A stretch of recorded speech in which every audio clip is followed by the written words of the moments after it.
Hi everybody, welcome back. I'm Dorothy.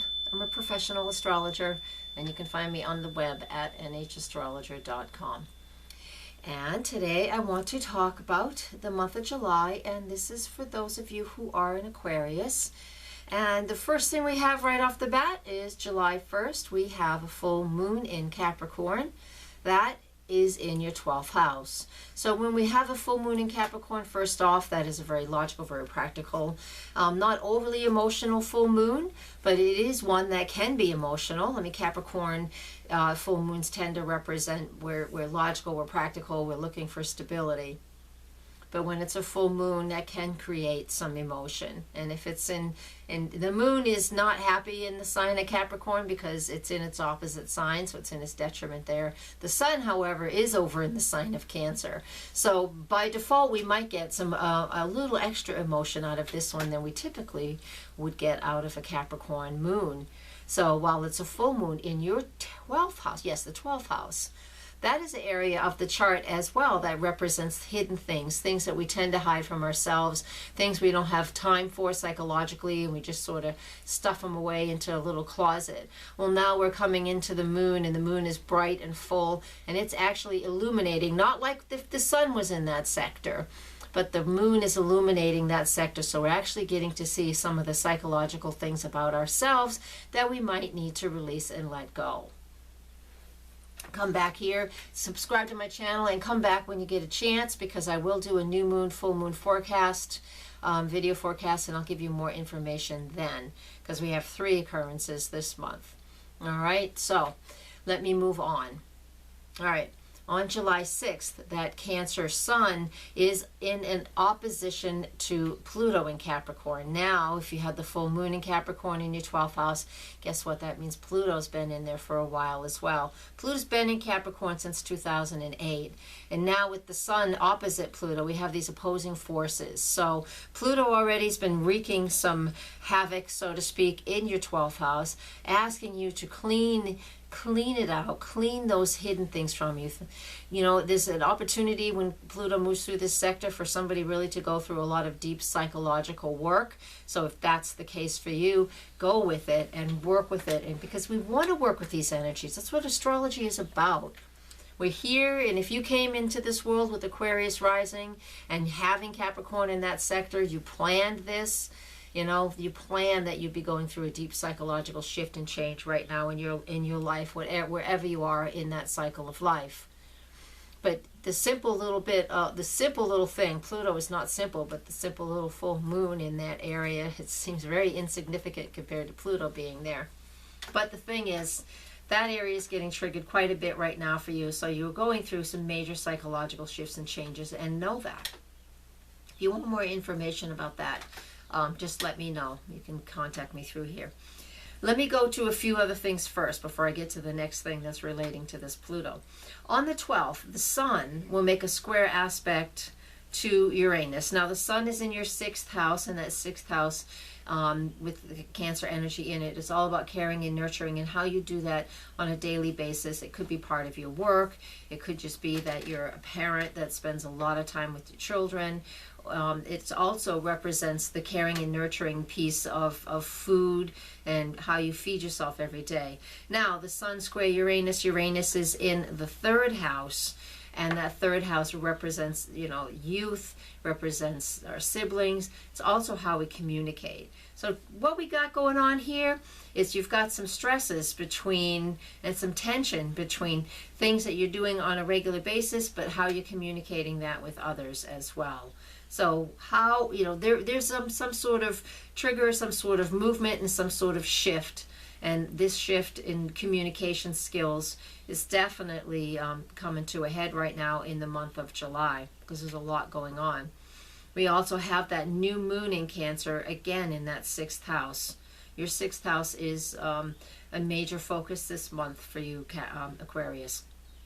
So with the new moon in that 6th house, then it's an opportunity to set some new goals and what you want your daily routine to be like, how you want to be the one in charge of caring and nurturing for others, how you want to feed others. Really, food is important when we have Cancer energy in that 6th house, because every day we need to eat, every day we need to nurture and care for our bodies with food. And this is something that you might discover, that there's a whole new way to cook for yourself or for your family. Something is coming up here. You can set new goals around that. On the 18th of July, we have Mercury in Cancer again. Cancer very high on the list this month, in a square aspect to Uranus. The Sun was there on the 12th. Remember, I mentioned that twice.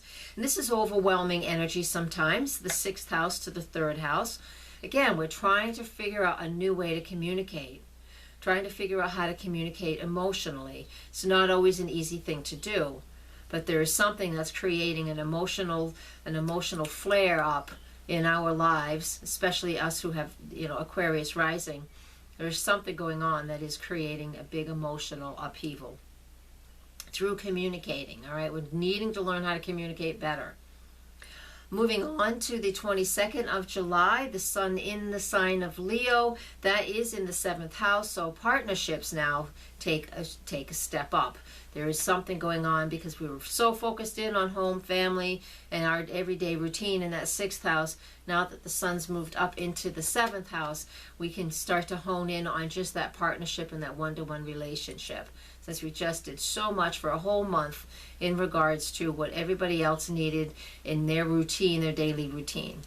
So now we get to focus in on what's going on in our relationships and our partnerships.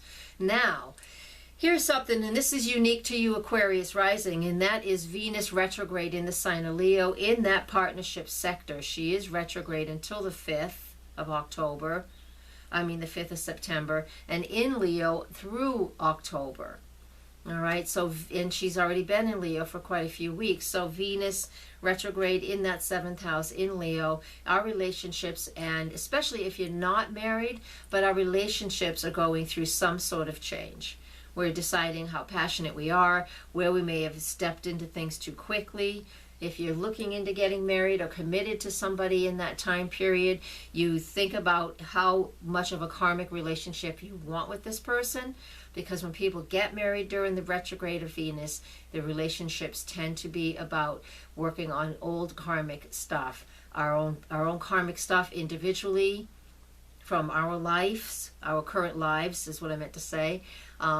And then as a couple, we get to, play these things out with each other, and even past life stuff can come up if you decide that you're committing and getting married during Venus retrograde. All right. Now, if you're remarrying somebody, if you've been married and divorced and you're remarrying somebody, that's a great way to use it. And if you have Aquarius rising, it's a perfect placement for Venus for you to do that. We also have on the 25th Mars in Cancer. Mars in Cancer is very dynamic. It is overly emotional. Any action a person takes with Mars in Cancer is an emotional reaction. It's not a response, it's a reaction. You know how reactions are, they're quick. We don't think things through. Now that makes a square aspect to Uranus, just like the Sun did on the 12th and Mercury did on the 18th. So we have the 12th and the 18th. Those are opportunities. Go back and listen again if you didn't get those clues, those notes. Those are opportunities for us to already work through some things. If we've waited until the 25th, when Mars finally makes a square to Uranus, Mars square Uranus is very, very sudden action. It can be volatile at times, but we've had many opportunities throughout the month to release the pressure so it's not volatile. Volatile just means there are big shifts. Mars-Uranus squares, when we see that when we're doing weather astrology, it represents the tectonic plates of the planet, really causing a lot of tension and pressure. And then when they give, and that pressure is finally released, it creates an earthquake, which is a problem, especially if it's in a populated area. So if your tension is released in a populated area, you're going to look like an ass, or you're going to really blow up and cause some problems. So we have opportunities, all of us, because these are aspects that are happening for everybody, but for you it's from your 6th house to your 3rd house. And so all of that's true, but the detail of it is this is definitely going to be through communication, because it's in your 3rd house. It's coming to your 3rd house, so that is about communication. You can use this opportunity as well, especially if you have issues with siblings and you really need to have a conversation with them. You know, say some stuff up ahead of time so you can relieve the pressure, but really work on that energy. You can do this. This is a good opportunity to clear out problems with family members too. I'm going to finish the month because the last day of the month, on the 31st of July, we have our second full moon of the month. So it is that astrological blue moon. And when we have that blue moon, it is in Aquarius in the first house. And so the full moon in your first house is, again, this is this illumination of who you are, of how you're working through things, how you want to be unique, how you want to be different in this world, and what are you going to do with it? Because people who have Aquarius rising, you guys tend to be very different and unique anyways. And, you know, you're kind of a different cloth. And so, you know, the universe, these astrological aspects are asking you to get out into the world, out into public. Because lots of times, even though Aquarius is supposed to be, and it is, a very social zodiac sign, by pushing other people to create a new world order, you guys can also be very closed off, and you want to be very private, and you want to just sort of hide in your own little place in the woods somewhere and not be bothered by people. So you can have, there's two sides to your energy. And with the full moon in that in that first house, yeah, there's something new coming up for you. All right, I'm going to leave you with that. Thank you very much. Blessed be. And come find me on the web, nhastrologer.com. Please share, subscribe, and that way you'll get the notifications when the full moon and new moon forecasts are out. Thank you very much, and blessed be. Namaste.